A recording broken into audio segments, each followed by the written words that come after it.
comunidad de organóceros, de mariposas, en la pseudoestepa generalista de la provincia de León. Ha realizado estudios del doctorado, colaborador científico en la Universidad de León en un periodo de aproximadamente 3 años, y también ha realizado el máster universitario de profesora de educación secundaria obligatoria.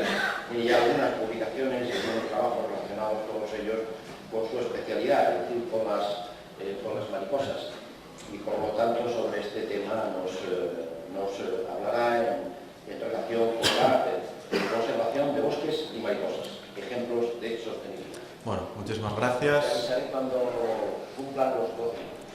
Muy bien, gracias. Espero no pasarme porque siempre se quedan cortos los 15 minutos. Bueno, agradecer a la organización el haberme invitado para dar esta pequeña ponencia. La voy a dividir en 2 bloques, voy a ir un poco más rápido de lo normal para que no nos pasemos del tiempo. Un primer bloque de gestión y conservación de mariposas, donde vamos a hablar un poco de la problemática que tienen hoy en día las mariposas, no solo a nivel local ni nacional, sino en general, a escala europea o mundial incluso. Y en el segundo de los bloques vamos a poner unos ejemplos de sostenibilidad, donde la conservación de los bosques y la conservación de las mariposas en conjunto pues, han beneficiado socioeconómicamente a muchas poblaciones, bueno, luego lo veremos. Entonces, en este primer bloque, simplemente unas pinceladas, sin ser demasiado exhaustivo, por encima, para que aquellas personas que no estén familiarizadas con las mariposas o con los insectos en general se hagan una idea de cuál es la problemática que tenemos hoy en día.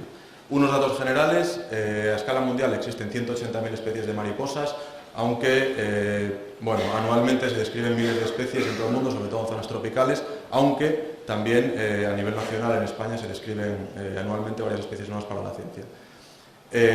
Unas 4.800 especies tendríamos en la península ibérica, de las cuales 226 son mariposas diurnas, las que solemos ver por el campo cuando salimos a dar nuestros paseos, y la inmensa mayoría, 1.600, son mariposas nocturnas, lo que se suele llamar como polillas.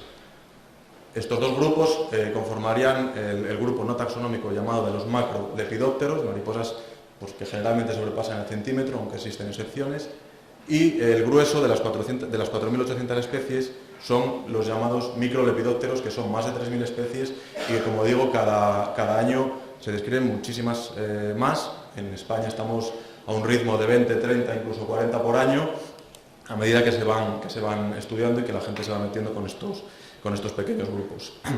Problemas de conservación. Pues bueno, de las 482 mariposas que tenemos en Europa, en un estudio que se publicó a finales de 2010 por los mayores especialistas, ya no solo europeos, sino bueno, del grupo de los mayores especialistas mundiales en mariposas, se vio, de esos estudios salieron datos que el 30% de las especies presentaba un declive en los 10 últimos años. Si tenemos en cuenta el número de mariposas, estamos hablando de casi 150 mariposas que muestran declive en sus poblaciones. El 9% resultaron estar amenazadas y el 10% casi amenazadas, que también son números alarmantes. Y quizás lo más preocupante de todo es que hubo un 50% del descenso de las poblaciones de las mariposas de pradera.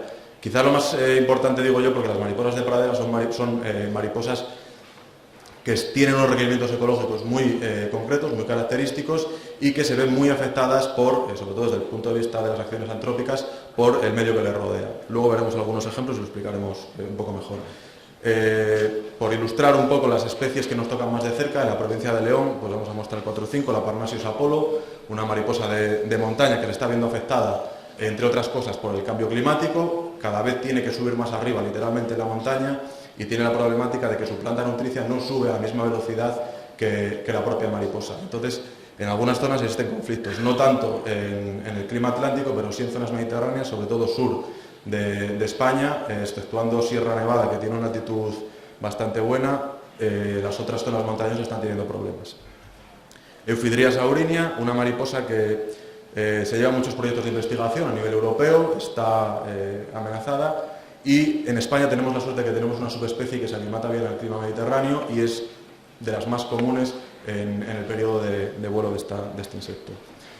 Posiblemente la mariposa más amenazada y que mayor peligro presenta en sus poblaciones a nivel europeo, por supuesto, a nivel nacional, y el león también. En León tenemos una única población dentro del Parque Nacional de los Picos de Europa, en el Valle de Valdeón. Y después 2 especies de pequeñas mariposas, las llamadas hormigueras, Maculinia arion y Maculinia nausitous, hoy ya pasadas al género Fengaris, que tienen problemas de conservación sobre todo por las particularidades de su ciclo biológico. Estas dos especies de mariposas, para el que no esté familiarizado con ellas, ponen los huevos sobre las flores de una única planta nutricia, de la cual se alimentan. Cuando llega a un determinado estadio, el tercer estadio larvario, se dejan caer al suelo para que una única especie de hormiga, una especie específica, las recoja y se las lleve a su hormiguero. Y una vez en su hormiguero, las larvas de las mariposas se alimentan, practican canibalismo y se alimentan de las propias larvas de la hormiga sin que las hormigas se percaten. Pasan el invierno dentro del propio hormiguero y una vez llegada la primavera crisalidan y salen pitando cuando llega el momento del nido para que no sean devoradas. Debido a estas condiciones necesitan primeramente que se dé la planta nutricia, que está generalmente en zonas de turberas, que ya sabemos cómo están hoy en día las turberas a nivel europeo. Necesitan la presencia de la hormiga, una determinada longitud de hierba para que la hormiga esté presente y luego pues, bueno, otra serie de factores como la humedad y temas de temperatura que también afectan. ¿Por qué son importantes las mariposas? Pues bueno, primero como polinizadores. Son, después del grupo de los himenópteros, el segundo grupo a escala mundial considerado como de mayor importancia desde el punto de vista polinizador. En la cadena trófica, después de la producción primaria, es decir, el reino vegetal estaría en el escalafón más bajo y serviría de alimento a muchísimos otros niveles tróficos. Y después como herramientas de conservación. Las mariposas están consideradas como uno de los mejores, si no los mejores bioindicadores de la salud de los ecosistemas. De tal modo que pequeños cambios en el ambiente, incluso microcambios en el microambiente, pueden ser detectados por las poblaciones de mariposas y verse afectadas. De este modo se les ha propuesto, y así se hacen estudios científicos, como grupo paraguas para la conservación de la biodiversidad. Y después, bueno, otra importancia, ahora en España no tanto, hace unos 2 o 3 siglos sí que tenía importancia, que era la producción de seda en Cataluña, en Baleares, zona de Levante. Hoy en día en España es testimonial prácticamente la gente que se dedica a esto, pero por ejemplo en el continente asiático pues la mayor producción de seda se saca de algunas especies de mariposas que producen gran cantidad. Y después de este último bloque, para terminar casi, que es prácticamente lo más importante, que es la gráfica de las principales amenazas que presentan las mariposas a nivel europeo, está hecho. La intensificación de la agricultura, bueno, vemos una gráfica de barras donde tendríamos 2 colores, el rojo, que sería de mariposas que presentan algún grado de peligro, de amenaza, especies amenazadas, y en verde las mariposas que por suerte mantienen sus poblaciones y están fuera de peligro. La intensificación de la agricultura, decíamos, la demanda mundial de alimentos todos sabemos que está creciendo, incluso se estimó que en 2050 se iba a duplicar en comparación con niveles del año 2000 y que por tanto tendríamos 2 opciones. Uno, dedicar más territorio a ganadería y agricultura, que es lo que se está haciendo sobre todo en zonas tropicales, o 2, en el mismo espacio donde nosotros cultivamos ahora, incrementar la producción, que es lo que se está haciendo ahora, es decir, intensificar la agricultura. ¿Esto qué conlleva? Conlleva un mayor gasto o mayor inversión en pesticidas, en fertilizantes, en agroquímicos, bueno, lo que todos sabemos, y esto pues causa graves problemas que se derivan al resto de animales de la cadena trófica. Después el abandono de los usos tradicionales, que bien nos habló antes Tanis, nos dio una pincelada, luego veremos alguna imagen. Pues bueno, la gente ahora hay un éxodo rural, la gente ya no trabaja, ya no vive en el pueblo, y el abandono de muchas de las zonas que antes se utilizaban para aprovechamiento ganadero o para extraer hierba para el ganado se han perdido y está habiendo una sucesión en esas praderas que se colonizan por pequeños arbustos que derivan en que se cierran esos pequeños claros de bosques y se elimina por completo el hábitat de muchas mariposas, de las cuales además decíamos antes son de las que más problemas de conservación tienen.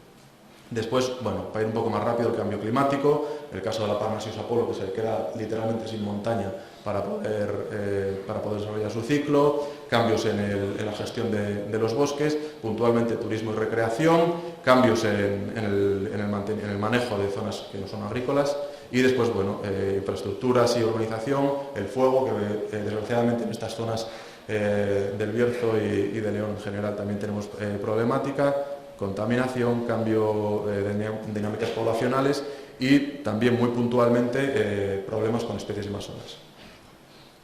Bueno, vamos a ver simplemente unas fotos para poder ilustrar todo esto que hemos dicho ahora.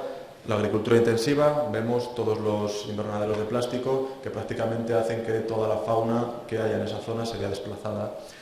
Grandes cantidades, lo que decíamos antes, de grandes extensiones, de cultivos, sobre todo pasa mucho en las zonas de Estados Unidos, con grandes llanuras cerealistas, donde prácticamente son desiertos virtuales de biodiversidad, porque exceptuando los insectos plaga, nadie entra en esas parcelas.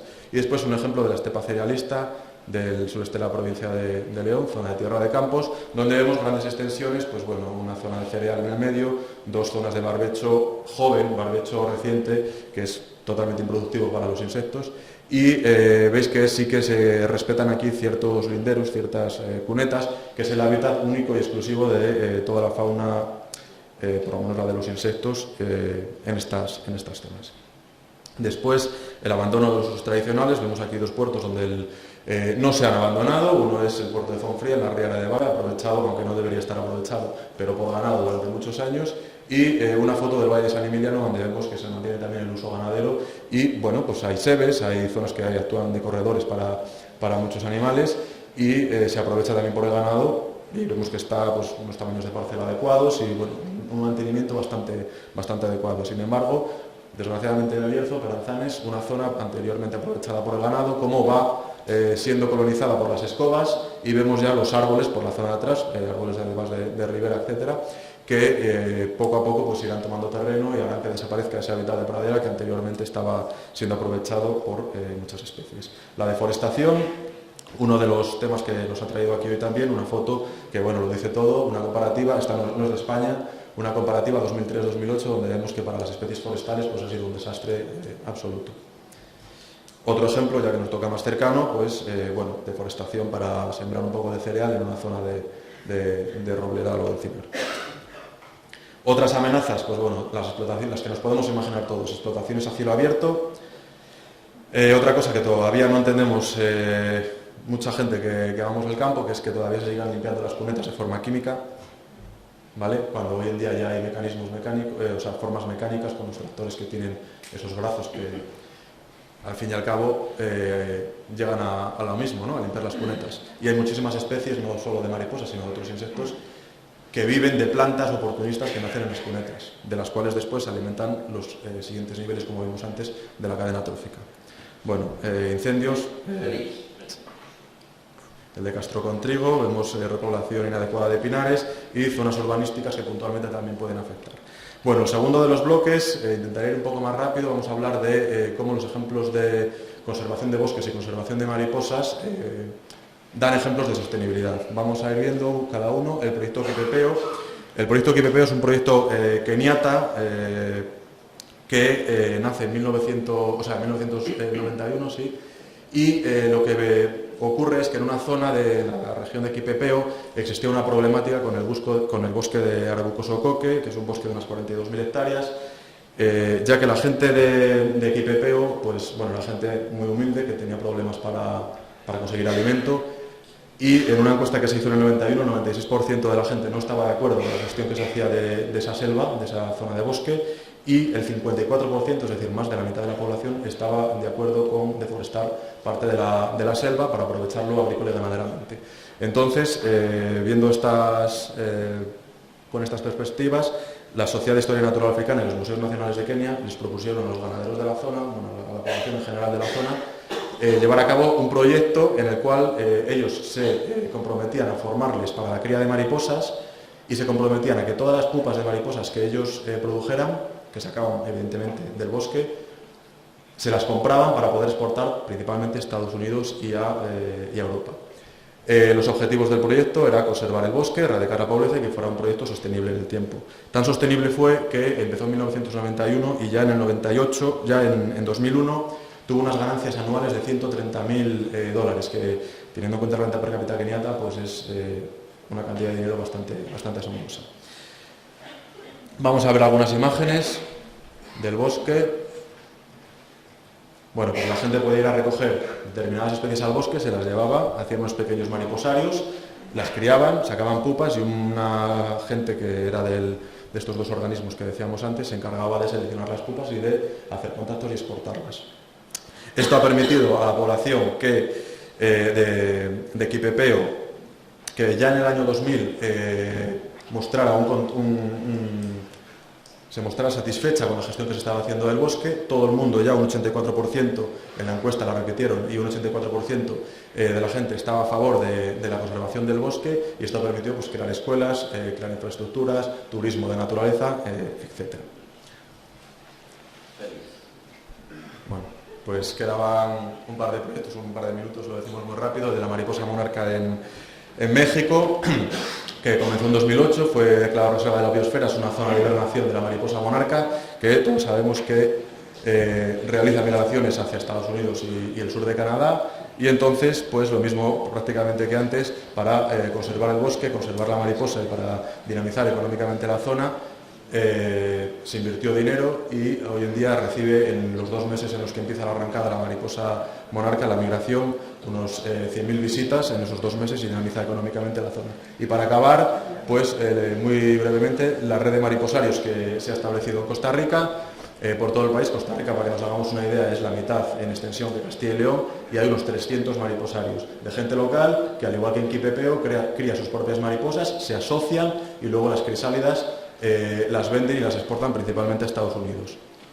Los objetivos los mismos: conservar el bosque, erradicar pobreza y sostenibilidad en el tiempo.